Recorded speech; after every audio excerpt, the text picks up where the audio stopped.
కష్టాలన్నిటివి ఎల్లకాలం ఉండవు. ఎవరికి ఏ కష్టం వచ్చినా కూడా నా కథ గుర్తు తెచ్చుకుంటా.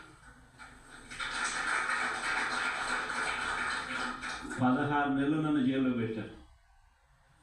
నా మీద కేసులు వేసింది కూడా మళ్ళీ ఎవరో కాదు, అటు కాంగ్రెస్ ఇటు తెలుగుదేశమే. నా పిటిషన్లో ఎవరు పిటిషనర్స్ అంటే అటు కాంగ్రెస్ ఎమ్మెల్యేలు, ఇటు తెలుగుదేశం పార్టీకి సంబంధించిన నాయకులు. కేవలం రాజకీయంగా ఎదుగుతున్నాను అని ఒకే ఒక కారణంతో దొంగ కేసులు బనాయించారు. 16 నెలలు జైల్లో పెట్టారు. కానీ ఏమైంది? బయటికి రాలా? ముఖ్యమంత్రి కాలా?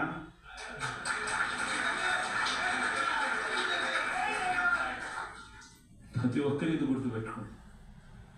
ఎవరికైనా ఇంతే. మహా చేస్తే వీళ్ళు ఏం చేయగలుగుతారు? దొంగ కేసులు పెడతారు,